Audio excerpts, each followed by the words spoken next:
Hi, good morning, greetings, welcome or welcome back to Bookeemonsters. My name is PK. It is Thursday, September 7th, and we are going to be looking at new releases again today. I appreciate you either tuning in or watching on a replay, either way. I very much appreciate that. Hi, Mom. Good morning, peeps. Reading Morning Wild, Chapter 7 by K.A. Tucker. E-Reading The Chase with L. Kennedy, and listening to My Best Friend is by Max Monroe. After my own heart, reading a lot of books at once. I do that too. Let me mute that. Hope you're having a good morning. I gotta admit, it was a slow start. I was very tired last night. It's been those short weeks are rather long. It doesn't lessen the workload, it just compacts it. We were normally we would be looking at regular fiction. I'm just not in the mood. I did find a couple other websites though that for some reason the book riot's it's not comprehensive. So and some of these that I know are coming out are big names, so I don't know what's happening there. This one is called booktipper.com. And these are more mysteries. I mentioned J.D. Robb, Payback and Death. That's actually the one I'm reading right now. William Kent Kruger, very, very big name in mystery, and I don't know why they didn't have this one listed. This one's called The River We Remember. And it says, in 1958, a small Minnesota town is rocked by the murder of its most powerful citizen, pouring fresh fuel on old grievances in this dazzling standalone. Oh, that's great. He does do a long-running mystery series set in Minnesota. On Memorial Day, as the people of Jewel, Minnesota gather to remember and honor the sacrifice of so many sons in the wars of the past, the half-float body of wealthy landowner Jimmy Quinn is found floating in the Alabaster River, dead from a shotgun blast.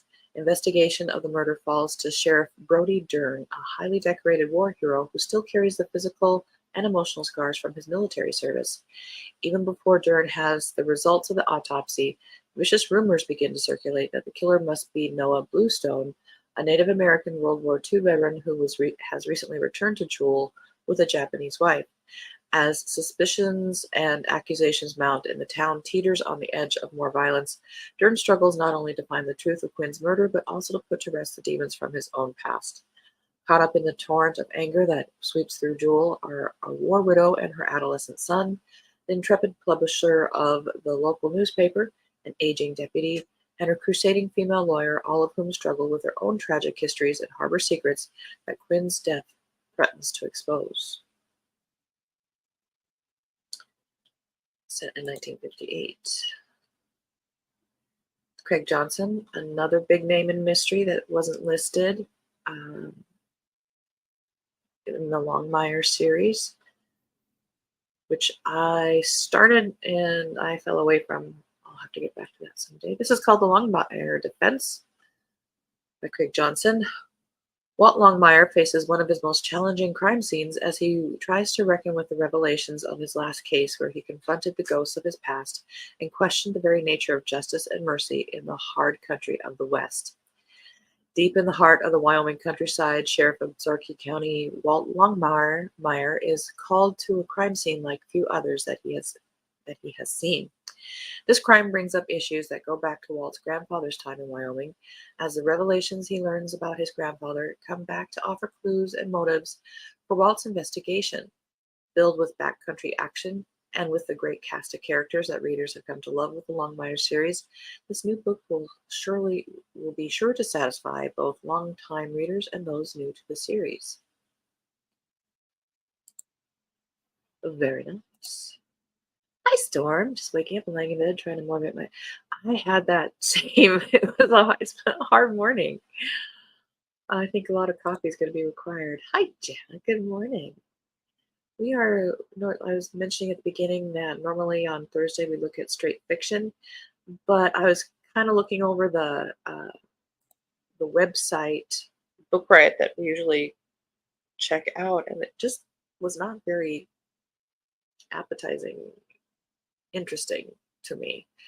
And then have been looking around for some other sources for books because I know their list wasn't comprehensive. And so now we're looking at this website, which is booktipper.com, which has some very large names in mystery that the other site did not have that are coming out this week,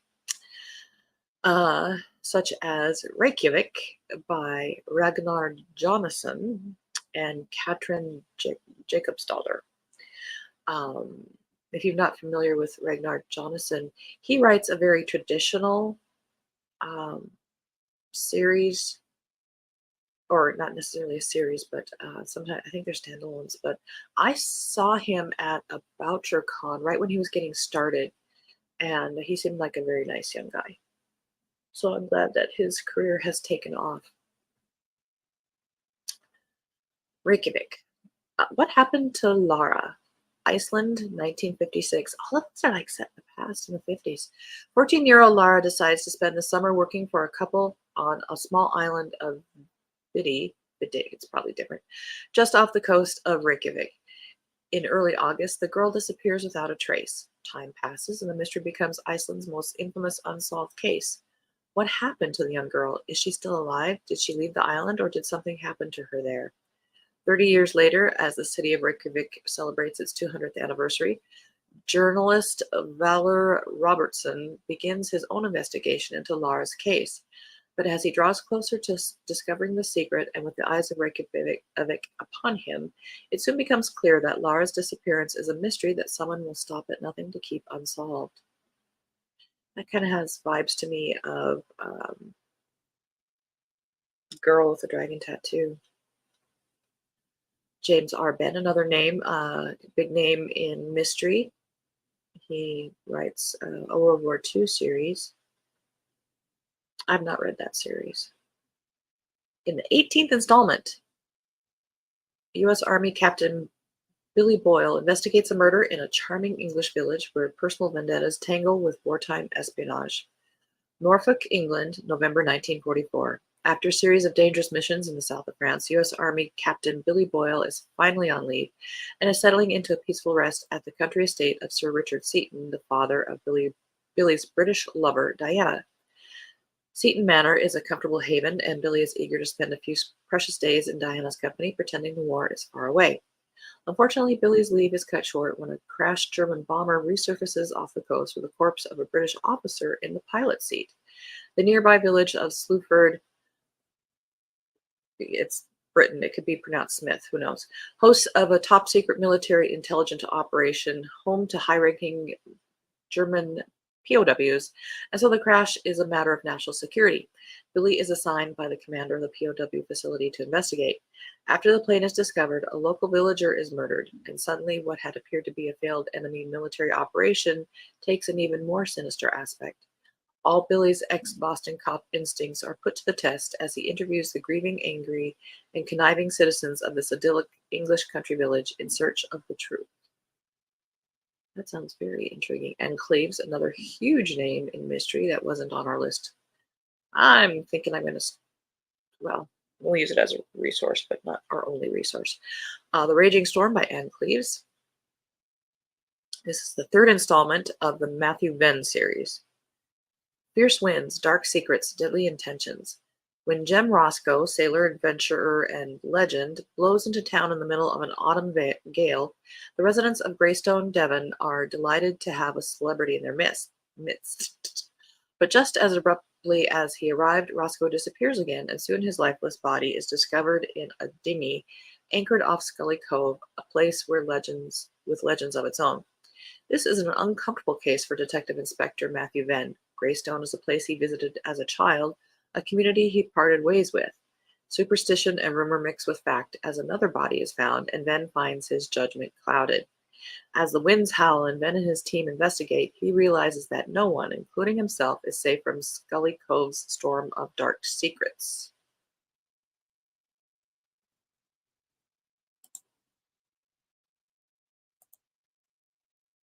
Read with Dr. B. Good morning.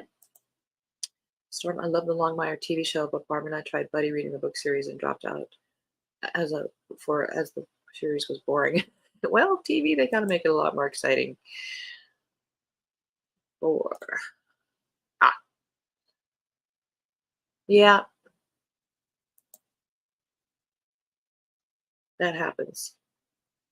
Doesn't happen often that the TV series is kind of better, but it does happen. Clive Cussler. Elizabeth should see this. Condor's Fury by Graham Brown.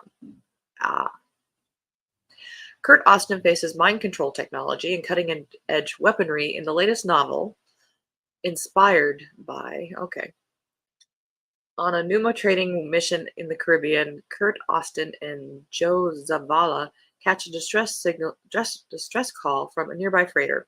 Leaping into action, they locate a damaged vessel and a dead captain clutching a shotgun. While searching the freighter for clues, Kurt and Joe are ambushed by crew members who seem terrified and disoriented, almost brainwashed. The trawler they were hauling has vanished, taken, the men say, by baffling lights that circled the ship. Kurt and Joe deduce that the men are suffering from Havana syndrome, which deepens the mystery and raises the stakes.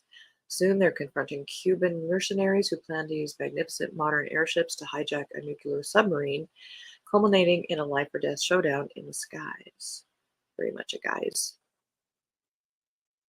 A dad book, as Sarah would say. But sometimes you're in the mood for a dad book. The Neighbors We Want by Tim Lane. This psychological page-turner, perfect for fans of Paula Hawkins and Gillian Flynn, explores how far couples will go to keep their marriage intact unless their secrets tear it apart first. Adam is having a hard time adjusting to the stay-at-home dad life. The sleepless nights and the constant diaper changing are not what he expected after he was abruptly fired from his job. Then again, Adam wasn't prepared for his relationship with his wife Sarah to slowly come apart at the seams either. One thing, however, keeps him going, his growing obsession with his neighbor Allie. Uh-oh. But one night, something changes. While staying up with his baby, instead of seeing Allie in the window across the way, he sees her ex-boyfriend, Crispin, don't trust boyfriends named Crispin, lurking around her house before disappearing within. When Adam hears that Allie doesn't show up for work the next day and she doesn't seem to be home, he fears the worst. She's been abducted or possibly killed. His search for the truth will lead Adam on a path filled with deceit and lies. Adam knows the answers are lurking somewhere in the shadows of his small suburban town. The trouble is, the truth is hard to find when everyone has something to hide. Dot, dot, dot, dot, dot, dot. And Tom Clancy inspired Weapons Grade, a Jack Ryan Jr. novel by Don Bentley. The aftermath of a shocking crime sends Jack Ryan Jr. down a path that leads to international destruction in the latest entry in this series. The quiet of a Texas night is shattered by the sounds of screeching brakes, crumpling metal, and most shockingly, rapid gunfire. The auto accident Jack Ryan Jr. thought he witnessed turned out to be a professional hit. Jack may be too late to save the victim, but he'll be damned if he's going to let the hitters escape justice. He's got just one lead, a meeting the victim was going to. When Jack shows up instead, he's drawn into the seedy underbelly of a small Texas town and the cold case of a college student who vanished from its streets. Jack is left with nothing but questions. Who wants it to look like the victim was drunk? Why does someone want an innocent witness killed? And most of all, what's a team of South African hitmen doing in the Lone Star State? His quest for answers will take Jack from a quiet Texas road to the middle of an international conspiracy and may just cost him his life. So don't get in the middle of those things. And that one is not a new release. So, some more options for new releases this week. Well, let us jump back into... We were still looking at the cozies for this week. There's always a lot of them, which is good news for us. Excuse me. A little bit froggy this morning.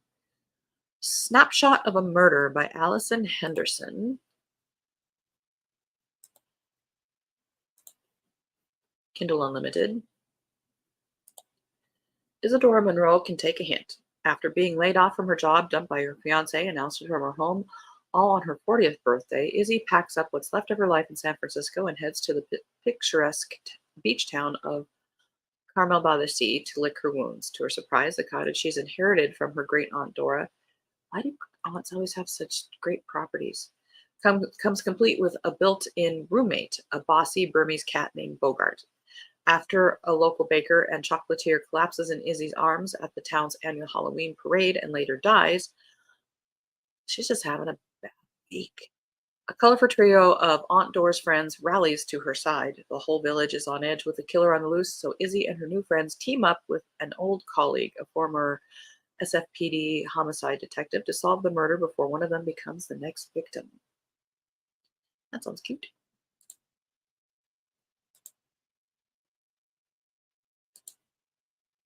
At the Exhibition by T.E. Kinsey. Number 10 in the Lady Hardcastle series, also Kindle Unlimited. May 1912. After the previous year's deadly heat wave, it's been an uneventful spring in Littleton, Cotterell. Though for Lady Hardcastle and her fiercely loyal lady's maid Flo, at least there are the provincial delights of the village inaugural art exhibition and bicycle race to look forward to. But at the exhibition opening, there's a panic shout of fire. In the confusion, the main attraction, an extremely expensive book, is stolen from under everyone's nose, as is a valuable painting lent by Sir Hector Farley Stroud. Then the race, which starts as a charming day out, ends in a shocking death. And to top it all off, the Farley Strouds reveal they're in debt and might lose their house. The sleuthing duo soon find themselves torn between a murder investigation, an art theft mystery, and trying to help their pals. All with a suspicious figure from Flo's past, a supercilious insurance investigator, and a pair of rather bizarre treasure hunters on the loose. That also sounds cute.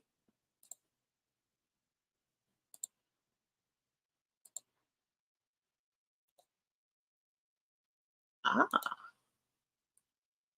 that is one I have not read. I've read a lot. Historical mysteries are on my jam, but I've not gotten to that series yet. Crone Cold Dead, number 10 in the series A Spell's Angel by Amanda M. Lee. Also Kindle Unlimited. Scout Randall's life has taken more turns than she was ready for, and it's a new dawn in Hawthorne Hollow. Her parents have arrived on the scene, and it turns out they've been hiding in the shadows for years, waiting for her. The prophecy that foretold her winning what should be an unwinnable war has enemies crawling out of the woodwork. And worst of all, she's grappling with the realization that one of her own has betrayed her. It's too much for Scout to deal with, which means that the snowmen popping up around town and acting like sentries are barely a blip. When Bigfoot joins the fray, however, Scout realizes trouble is afoot. All Scout wants is a few weeks to catch her breath. That's not in the cards. Her life is starting to spiral, and now that she knows who the enemy is, the only thing she's certain of is that she doesn't have the strength to fight him. Hawthorne Hollow is a magical nexus, and all the players are lining up. The ultimate fight isn't far away, so when new faces appear, it's easy to question if they're friends or foe. Who will come out victorious?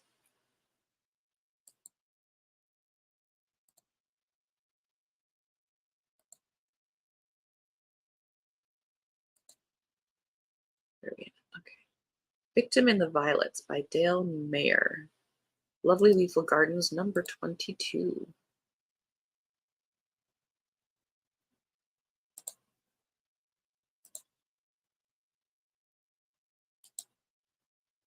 Riches to rags, old cases never die, love spans decades, even if it's unrequited.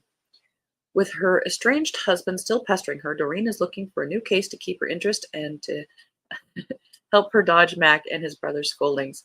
So she decides to delve deeper into the Bob Small case, especially since it pertains to Nan's now deceased friend, only to have the case suddenly connect to a current friend and Rosemore resident. When this woman's sister ends up murdered and there's a connection to Bob Small, Doreen and her animals are off on the trail, much to Corporal Mac Moreau's disgust. Anything to do with Bob Small is big. He was linked to dozens of unsolved murder cases, and no way will Doreen do anything private on this case. However, even she isn't prepared for the ending that suddenly shows up with gun in hand and a story for the ages. kind of surprised that one isn't Kindle Unlimited. Just feels that way. Murder Off Stage by Mary Miley, Roaring Twenties, number 5. It's kind of a nice cover.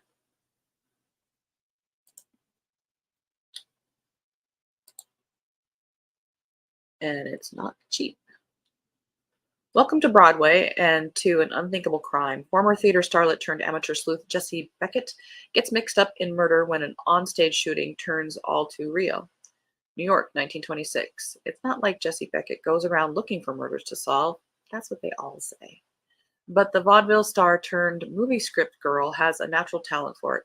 After a lifetime on stage, she's sensitive to details that other people miss. So when leading theater star Alan Crenshaw is shot live on stage during a performance of hit Broadway show Rules of Engagement, a horrified Jessie, watching from the second row, she knows she has to act fast before Alan's co-star, the beautiful Nora Rose, goes down for murder. After all, it was Nora who fired the fatal bullet, even if the shooting was all part of the show. Jessie investigates those closest to Alan, the presence of her theater companion, the superstar Adele Astaire, opening doors wherever they go, and finds only enemies. With the suspects for the disliked actors so numerous, she can uncover the truth in time. Can she uncover the truth in time to save Nora, or will the killer silence her too? This trips many of my intriguing. I have to check this out. I'll have to start with the first one, but my undergraduate degree is in theater as a stage manager. 1920s, love that. Great cover. It is very reminiscent. Isn't there a Now Marsh book, a Roderick Allen, that does something similar to a shooting on stage while doing a show? There's probably several, but that one comes to mind. And Adele Astaire, I think that's Fred Astaire's sister. So very cool. That one's I'm gonna check out. Oh, we're out of time. No, we'll have to do more of these tomorrow.